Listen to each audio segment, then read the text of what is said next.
ठीक है। तो आज मेरे पास जो भी कुछ है वो परमेश्वर का आशीष है, परमेश्वर का अनुग्रह है, परमेश्वर का दान है। और जैसा कि अभी प्रश्न आया था कि परमेश्वर की भरपूरी में आगे बढ़ना या परमेश्वर की उपस्थिति में परमेश्वर में बढ़ जाना क्या है ना? तो वो यही है कि परमेश्वर को अपने जीवन में कार्य करने देना, और इतना कार्य करने देना जहाँ पर मेरे विचार, मेरी सोच, मेरी समझ, मेरा अपना सब कुछ ख़त्म होकर के परमेश्वर रह जाए। और जब परमेश्वर रह जाएगा तो ज़रा सोचिए कि मुझे मेरा असली व्यक्तित्व मिल जाएगा।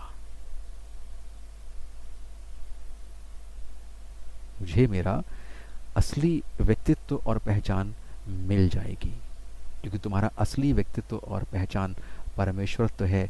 इससे ना तो नीचे है, ना तो ऊपर है, ना दाएं हैं, ना बाएं हैं। और इसीलिए यीशु मसीह ने भी यही बात कही। आप लोग कहेंगे कि यीशु मसीह ये क्यों कहते थे कि मैं वही कहता हूँ जो मेरा पिता मुझसे कहता है ना? मैं वही करता हूँ जो पिता को करते हुए देखता हूँ। मेरे कार्य मेरे नहीं, मेरे वचन मेरे नहीं, मेरे पिता के। जरा सोच के देखिए, कुछ लोग इस बात को सुन के कहते हैं देखो देखो देखो, तो वो प्रभु थोड़ी है, वो प्रभु थोड़ी है, वो तो उस पर निर्भर है। अरे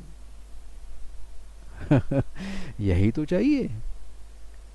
यीशु मसीह ने 100% इस बात को प्रूव कर दिया कि तुम्हारे अंदर भी यही चाहिए कि तुम ना रह जाओ, तुम्हारी अपनी कोई पहचान ना रह जाए, क्योंकि तुम्हारी अपनी पहचान ही तुम्हारे दुख का कारण है।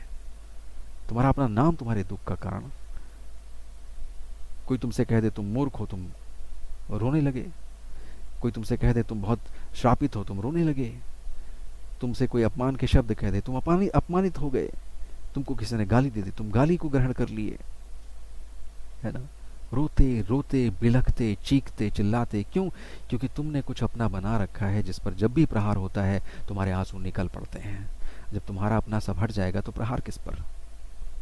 मुर्दे पर प्रहार करते रहो, कोई चिल्लाएगा क्या? तो मुर्दा से बन जाओ ना। लोगों को चीखने दो, लोगों को गालियां देने दो, क्योंकि उनको नहीं रोक सकते।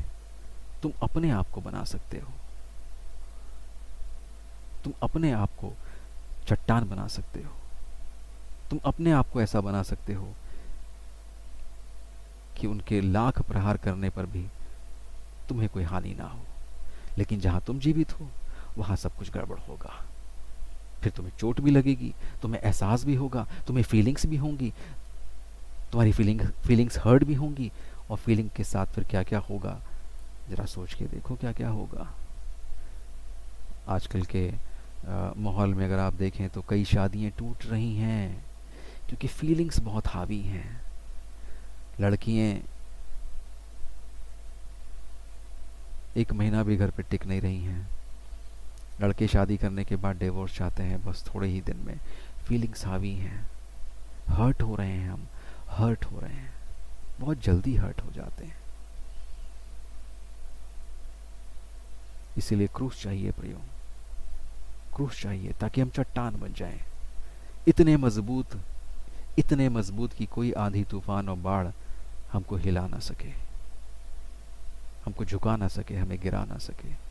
वही यीशु मसीह था जिस पर थूक का कोई असर नहीं हुआ, थप्पड़ और घूसों का कोई असर नहीं हुआ, घसीटे जाने का कोई असर नहीं हुआ, मारे जाने का कोई असर नहीं हुआ, उसका मजाक बनाए जाने पर उसका कोई असर नहीं हुआ, उसके कपड़े उतार लेने पर उसका कोई असर नहीं हुआ, क्रूस पर टांग देने पर उसका कोई असर नहीं हुआ।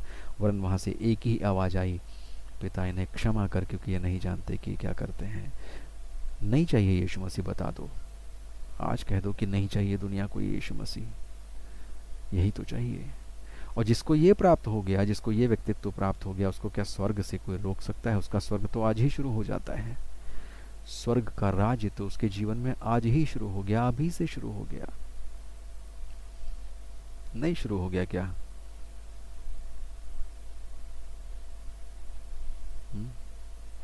स्वर्ग जैसा जीवन शुरू हो गया कि नहीं शुरू हो गया?